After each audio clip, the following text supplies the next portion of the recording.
Hi there.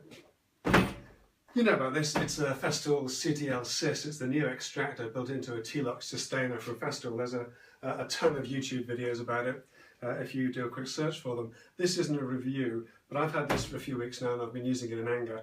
And it's great for the kind of work I do, but it does have a few niggles and I'd like to address those in this video. Now, being built into a sustainer, it's always going to be a little bit tight on space, but I'm finding the supplied 3-metre hose, even though it's only half a metre shorter than the standard hose, to be a little bit short when I'm using it, but a little bit long when I'm packing it away. Now, as well as the mains cable, I also like to keep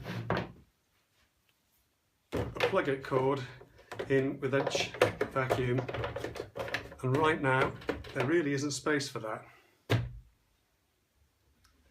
In fact, it can be quite a tight squeeze just adding another sustainer into the stack so you can take everything away. And lastly, while there is storage built in for a couple of small vacuum tools, there isn't space for the one I use the most, the basic brush.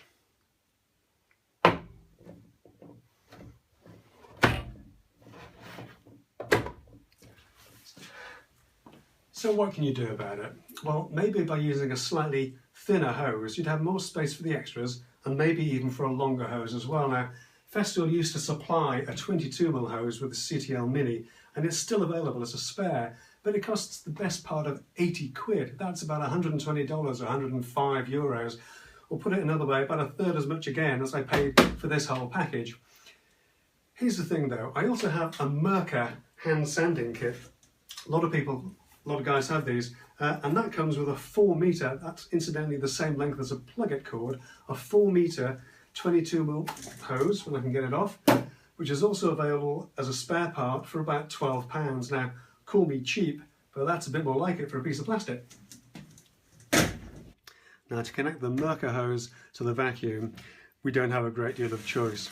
The supplied right angle connector, like the one that comes with the Mini and the MIDI, it's only for the D27 hose, and that means we just have to perform a little bit of surgery. Now, in the classic television style, here's one I prepared earlier. You'll find that the Mirka hose fits in there just a little bit loosely, but a couple of turns of camera tape or gaffer tape or duct tape will make that into a nice snug fit. Now, at the other end of the hose, we do have another option. Yes, you can hack off the standard tool connector just as you did before, or if you like things tidy and you're a Festool user, so why wouldn't you, you can still get a standard Festool tool end adapter as a spare part. It's part number 456756, and that's the part to fit the D22 Festool hose. But because the Mirka is also D22, once I've remembered that it's a left-hand thread, it fits perfectly onto the standard Mirka hose, and there you go. One nice, neat, tidy fitting.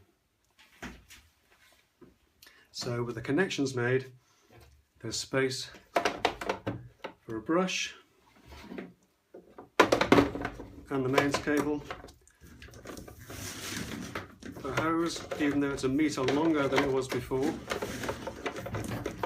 winds itself back into here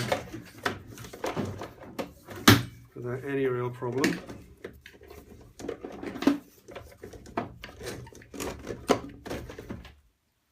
And there's even space for the spare plug hose.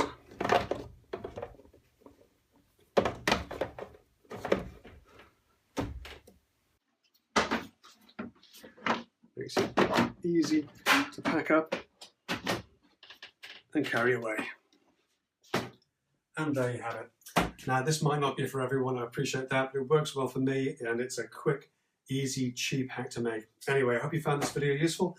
I'm planning a few more in due course. The next one will probably tackle a way of getting variable suction in line with the CTL SYS, so stay tuned for that. If you have any questions, please ask me in the comments below and I'll do my best to answer them. Take care and thanks for watching.